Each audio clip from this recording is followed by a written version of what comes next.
ألم تر أن الله يسبح له من في السماوات ومن في الأرض والطير صافات كل قد علم صلاته وتسبيحه আল্লাহ রাব্বুল আলামিন ইরশাদ করেন যে হে তোমরা কি দেখো না আলাম তারা তোমরা কি দেখো না আলাম তারা আন্নাল্লাহ ইসাব্বিহু লাহু মান ফিস সামাওয়াতি ওয়া মান ফিল আরদ তো জমিনের মধ্যে যা রয়েছে আসমানে যত কিছু মাখলুকাত রয়েছে সমস্ত মাখলুকাত আল্লাহ রাব্বুল আলামিনের তাসবিহ পাঠ করে সমস্ত মাখলুকাত কি করে আল্লাহ কুল্লুন ক্বাদ আলিমা সালাতাহু ওয়া তাসবিহা তো প্রত্যেকটা মাখলুকাত তাদের সালাত এবং তাদের তাসবিহ এটা তারা জানে সমস্ত মাখলুকাত তাদের সালাতও জানে তাদের তাসবিহও কি করে জানে এজন্য এই হাদিসের ব্যাখ্যা আমাদের এক উস্তাদ আমাদেরকে বলতেন যে আমরা পৃথিবীতে আল্লাহ রাব্বুল আলামিন যত মাখলুকাত রয়েছে আমাদের মাখলুকাত আমরা চার ভাগে বিভক্ত কয় ভাগে বিভক্ত আমরা মাখলুকাত কয় ভাগে বিভক্ত ও কিছু মাখলুকাত আছে যেটা শুধু দাঁড়িয়ে দাঁড়িয়ে আল্লাহর ইবাদত করে রুকু করার সুযোগ নাই সিজদা করার আর কি নাই কোনো সুযোগ নাই তো কিছু কিছু মাখলুকাত আছে শুধু রুকুর মাধ্যমে আল্লাহ রাব্বুল আলামিনের প্রশংসা করে তার দাঁড়িয়ে ইবাদত করার সুযোগ নাই সিজদা করার কি নাই সুযোগ নাই তো কিছু কিছু মাখলুকাত আছে তারা শুধু সিজদাই করে আল্লাহ রাব্বুল আলামিনের প্রশংসা করে সে রুকু করার সুযোগ নাই দাঁড়িয়ে ইবাদত করার কি নাই সুযোগ নাই যেমন গাছপালা দাঁড়িয়ে থাকে রুকু করার কি নাই কোনো সুযোগ কুল্লুন ক্বাদ আলিমা সালাতাহু ওয়া তাসবিহা প্রত্যেকটা মাখলুকাত তাদের সালাত জানে তাদের তাসবিহ জানে গাছ দাঁড়িয়ে দাঁড়িয়ে আল্লাহ রাব্বুল আলামিনের ইবাদত করে গাছের রুকু দেওয়ার সুযোগ নাই সিজদা দেওয়ার সুযোগ নাই বলেন চতুষ্পদ জন্তুগুলো শুধু রুকুর মাধ্যমে আল্লাহ রাব্বুল আলামিনের তাসবিহ পাঠ করে তারা আবার সিজদা করতে পারে না দাঁড়িয়ে ইবাদত করতে পারে না তো কিছু কিছু মাখলুকাত আছে তারা জমিনের সাথে লেগে লেগে চলে সাপ বিচ্ছু পোকামাকড় যেগুলো আছে জমিনের সাথে চলে না তো তারা সিজদার হালতে আছে তারা রুকু করার সুযোগ নাই দাঁড়িয়ে ইবাদত করার কি নাই সুযোগ নাই শুধু একটা মাখলুকাত এমন রয়েছে যে মাখলুকাত চাইলে দাঁড়িয়েও আল্লাহর ইবাদত করতে পারে চাইলে রুকুতেও আল্লাহর ইবাদত করতে পারে চাইলে সিজদা দিয়ে আল্লাহ রাব্বুল আলামিনের ইবাদত করতে পারে সেটাই হলো আহসানুল মাখলুকাত সেটা হলো মানুষ সেটা হলো কি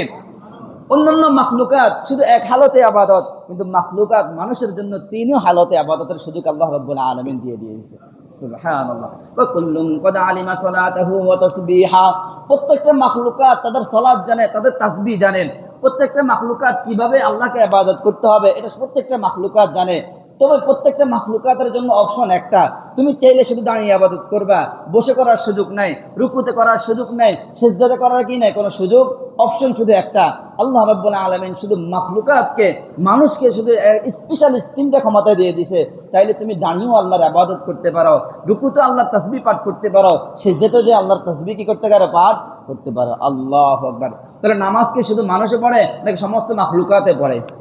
সমস্ত মাখলুকাতে কি করে সালাত আদায় করে আল্লাহ তাসবিহ পাঠ করে সমস্ত মাখলুকাতে পাঠ করে এজন্য নামাজ স্পেশালি আমাদের জন্য শুধু আল্লাহ রাব্বুল আলামিন আমাদের জন্য স্পেশালি দিয়েছে আমরা তিন হালাত আল্লাহ রাব্বুল আলামিন তাসবিহ পাঠ করতে পারি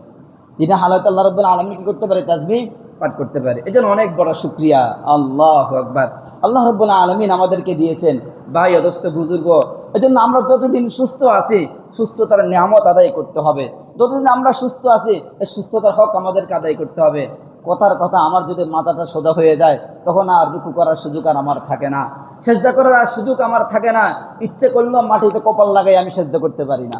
কি বলেন ঠিক আছে না জন্য যতদিন আমি সুস্থ আছি আল্লাহ শুকরিয়া আদায় করে মাটিতে কপাল লাগাইয়া সিজদা করার সময় আমার এখনই একবার সময় বন্ধ হয়ে যাবে আর আমার জন্য কি হবে না সুযোগ হবে না জন্য ভাই দোস্ত বুজুর্গ আল্লাহ রাব্বুল আলামিন এই ঘরগুলো আমাদের জন্য নির্মাণ করে দিয়েছেন যাতে করে আমরা আল্লাহর তাসবিহগুলো আল্লাহ সালাতগুলো বেশি বেশি আদায় করতে পারি তাহলে রাসূল বলেছিলেন কি উত্তম নাম ইবনে মাসউদ রাদিয়াল্লাহু তাআলা আনহু قال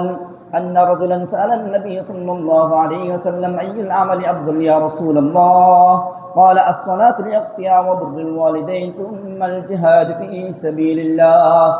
হযরত ইবনে মাসউদ রাদিয়াল্লাহু তাআলা আনহু হতে বর্ণিত তিনি বলেন একবার রাসূল আকরাম সাল্লাল্লাহু আলাইহি ওয়াসাল্লামকে জিজ্ঞাসা করা হলো ইয়া রাসূলুল্লাহ কোন আমল সবচেয়ে বেশি উত্তম আমাদেরকে বলে দেন কোন আমল সবচেয়ে বেশি শ্রেষ্ঠ আমাদেরকে একটু বলে দেন রাসূল আকরাম সাল্লাল্লাহু আলাইহি ওয়াসাল্লাম বলেন as-salatu li waqtiha পাঁচ ওয়াক্ত নামাজ সময়মতো আদায় করা এটা হলো সবচেয়ে বেশি উত্তম আমল উত্তম আমল কোনটা পাঁচ ওয়াক্ত নামাজ জামাতের সাথে সময়মতো কি করা আদায় করা এরপরে বলে সুম্মা বিররুল ওয়ালিদাইন দ্বিতীয় নম্বর শ্রেষ্ঠ আমল হলো পিতামাতার সাথে সদাচরণ করা সুম্মাল জিহাদ ফি সাবিলিল্লাহ তৃতীয় স্তর হলো রাসূল আকরাম সাল্লাল্লাহু আলাইহি ওয়াসাল্লাম বলেন আল্লাহর রাস্তায় জিহাদ করা তাহলে সর্বশ্রেষ্ঠ আমল কোনটা বলেছিলেন? 5 ওয়াক্ত নামাজ জামাতের সাথে কি করা? আদায় করা। এটা হলো শ্রেষ্ঠ আমল। এটা হলো কি? শ্রেষ্ঠ আমল। তাহলে 1 নম্বর কাজ হলো